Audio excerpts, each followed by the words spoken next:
thoughts and ideas and discussions across a number of years and continents that have sort of culminated in an ongoing collaboration to try and sort of approach pain slightly differently from a research perspective, as well as a sort of intervention perspective. My background is physiotherapy, although not practicing anymore, but sort of with always an eye on how this translates to clinical practice. So I'm very grateful across the board for sort of being involved with some really inspiring people along the way and continuing to be inspired by those people. So my sort of starting point today really is where I hope to end up. So the proposal that the experience of pain is action orientated, it's directed towards the future, it's always embodied and embedded. And I guess where I'm highly gearing this towards is that I think taking an active inference and a predictive approach to this enables us to capture all of these aspects of pain that sort of adequately accommodates this experience that is multifaceted. And there's sort of a paradox with pain in some ways, in relation to how simple it's sometimes considered to all the way to how complex it's often posed. And this is kind of reflected in how we describe or define pain. And so just a moment to think about what is pain? How do we think of pain? An experience that's so intimate and personal that we know so well for the vast majority of cases, and yet it's been sort of shrouded in a sort of a checkered past in terms of how we accommodate that in terms of understanding it. A dualist past that sort of looks to separate the sort of mental and physical properties of pain. The 20th century was largely dominated by pain as a simple sensation related so intimately to injury and damage. And yet more recently, we've sort of come across the sort of description of pain as an emotion, a homeostatic emotion, by Craig a few years ago. Some work that has been done along the lines of sort of applying Bayesian models to pain. So pain is a perceptual inference process. Pain is an imperative, something that constrains action and alters action, as well as pain as something that is a learning signal, taken more from the reinforcement learning literature. We have this sort of really mixed picture, all of which that try to sort of draw out pain or different elements of pain in order to try and make sense of it.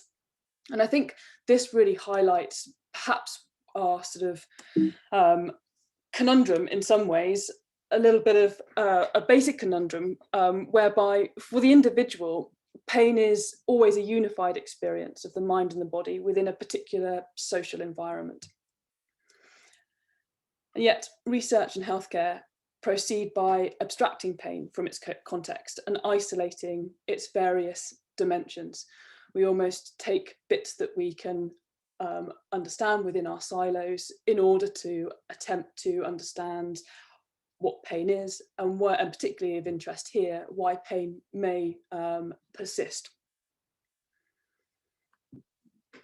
And this is sort of demonstrated in work that was proposed over 50 years ago. It's broadly accepted within the pain field that a biopsychosocial approach is necessary, something that accommodates the biological, the psychological and social aspects of an experience that spans the individual. However, what you find when you look into the research is that this model is often dismantled. And I put together, put here 3 dimensions of pain that are commonly used to try and capture the full breadth of the pain experience: cognitive, evaluative, affective, motivational, and sensory discriminative. In the past, the sensory components of this were considered the sort of primary aspects of pain, with the cognitive and motivational aspects almost secondary to that, the interpretation of the pain rather than part of it. And Melzack and Casey were proposing that these dimensions should be always integrated. The idea that they are not something that is appraising the sensory context of pain, but rather constituent parts of the pain experience themselves. What is sort of proposed here is that these dimensions are still largely thought of in a segregated fashion, rather than integrated in our understanding and our approach to investigating pain. There is in some ways a bit of a Cartesian hangover that we're suffering from within the field, where we have neuroscience that seeks the neurocorrelates of pain, pain in the brain, often neglecting motivated behavior within the world. Psychology, on the other hand, seeks the sort of cognitive correlates of pain, pain cognitions, how we make sense of pain, how we interact, and how we sort of infer the consequences of pain. Often, though, in psychology, the body is relegated, and we forget the role of the body here. Sociology finally sort of considers the interactions of the body within context, embedded pain, but often seem to dismiss the underlying mechanisms that perhaps are playing a role in determining behavior within context. And although I'm being somewhat crude with this slide, what I'm trying to illustrate is that there is a lot of silo work being done, that when we try to bring these things together, the way in which we intervene and understand why pain persists is inadequate currently in the treatment of people with chronic pain. What is dominating currently within the 21st century is what is known as a sort of a brain-centric approach, and I borrow this from Colin Betty, who published a recent paper, which the reference is on the next slide, in terms of elevating the brain to having this sort of principal role in experience. In pain research, technological advances have enabled us an increasingly fine-grained appraisal of the brain. And so the focus really here has been looking at brain-based correlates, detached from the active body and the dynamic world, isolating pain within the brain. Often, however, these frameworks and these paradigms involve a sort of a stimulus response setup, whereby the body is sort of relegated to passive bystander status.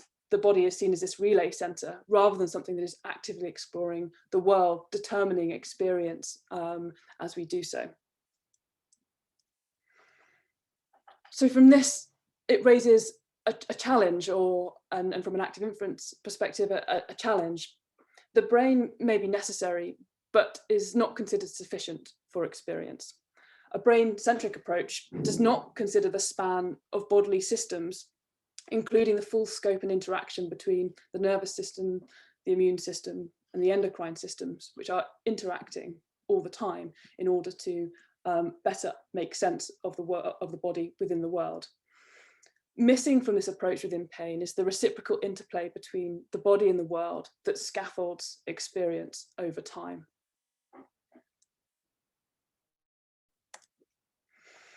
And I think what an active inference approach and a predictive model approach is what that demands is that there is an integration of biopsychosocial constituents of pain taken together. It instantiates pain as a dynamic, unitary experience, accounting for the evolved individual, embodied and embedded within a rich sociocultural niche. And as I alluded to, this sort of like gearing towards something that can accommodate this. Can an active inference approach provide this framework, which at its heart essentially has an interpretation that's inactive, tightly coupling the living system to their niche in order to understand resilience, and perhaps where resilience is lost in the case of persistent pain? And I've sort of broadly looked at two ways of how this interpretation can inform our understanding of pain. Pain as prescriptive and future orientated, pain as embodied and embedded. And this is sort of necessitated from an active inference perspective.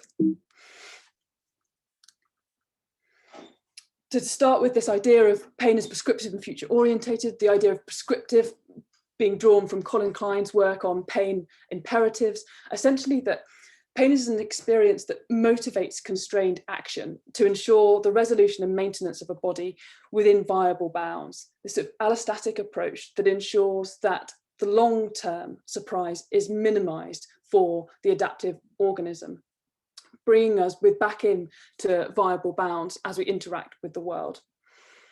And although often pain is conflated with nociception and bodily damage, the experience of pain really is repositioned in relation to the predictive consequences of action rather than the present state of the body. And this is an important sort of repositioning in the way that it puts pain in the future, we're attempting to prevent or maintain the viable bounds and maintain resilience of and integrity of the body, it seems little sense that we would experience pain based on our present bodily damage, because it's already too late in order to do anything about it. What we're looking at is this prescriptive way of preventing further loss of integrity, if indeed that's the case. The idea with this is there is a sort of narrowing of one's afforded repertoire in order to promote this bodily integrity and reduce pain. This might involve periods of rest, seeking medication and healthcare, but the repertoire of action is necessarily narrowed in order to satisfy the viable bound or the retrieval of viable bounds.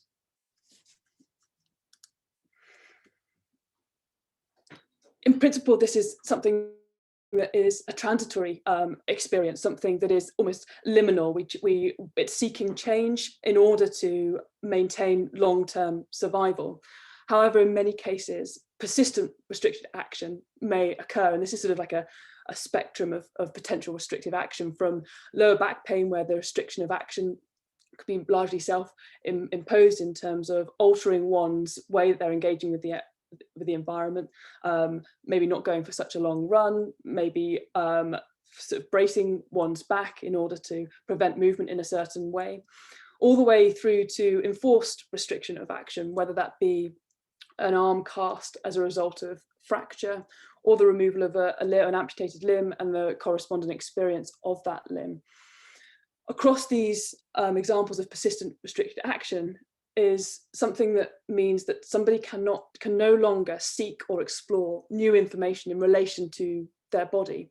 And whilst that is in an attempt to return to viable bounds, may also prevent the effective attunement or the modelling of a dynamic and changing world and body.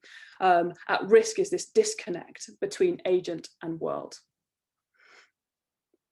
And we can go into more detail with some of the phantom limb work and the restricted cast work in discussion if there's time.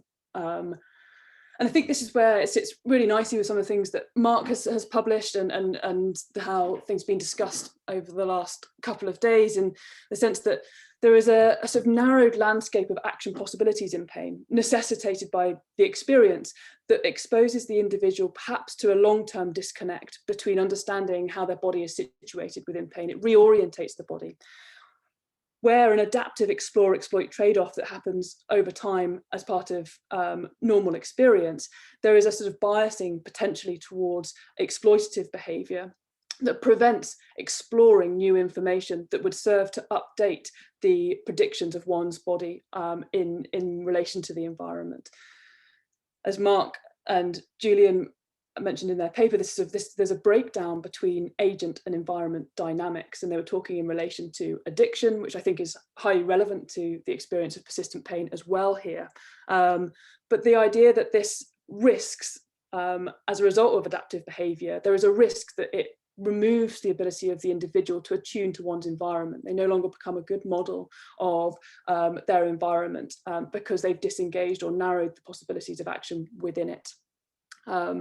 And I think there is a discussion perhaps to be had in relation to the opioid crisis here, and that's just one potential extrapolation in terms of, and talking in relation to Mark's talk, in terms of slopes and returning, and sort of the prediction of returning error, and how steep that slope is, enforcing that through medication and opioid use in particular, where you're almost creating a false attunement in relation to one's environment that doesn't involve action and updating the case of one's body. So the second part of this, drawing on the idea that pain is always embodied and embedded.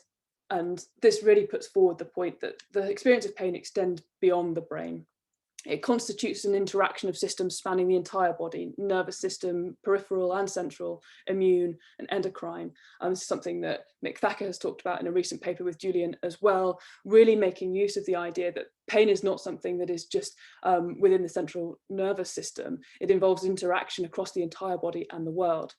It incorporates the dynamic interplay between the agent and world, which scaffolds experience. And we can look at this at the single cellular level, from the microbial level to the social level, in terms of diversity and how that forms over time our ability to be resilient.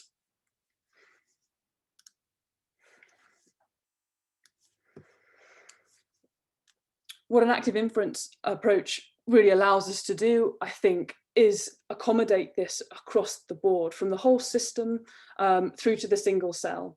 And work that I've been doing more recently, and something that I'm exploring largely with ecologists, is taking the concept of the holobiont, which encompasses a host and their microbiota, and the continual exchange that they have of microbial contents between the outside world and the human gut, and the corresponding interaction between the immune system and endocrine system in relation to how someone responds to particular stressors. This constant exchange between the host and the world in which they exist, helping to form a resilience over time.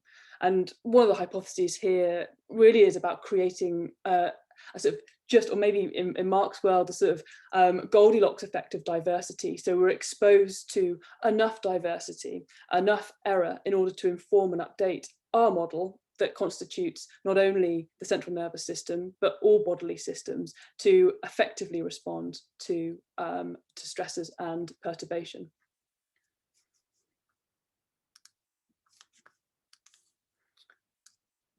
So to summarize,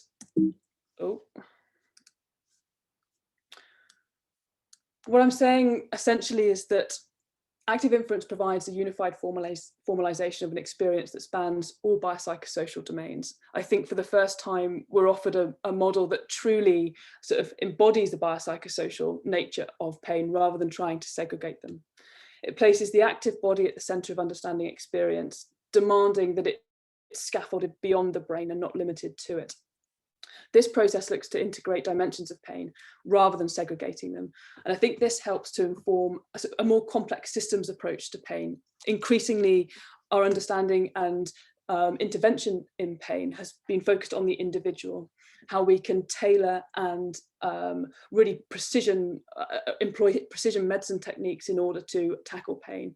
I think what this opens up is the ability to look at the other direction, pain as a public health policy, and how we can shape our environments in order to enable resilience and thriving as a species. And that's where I'll leave off. Well, that's perfectly on time. Thank you so much, Debbie.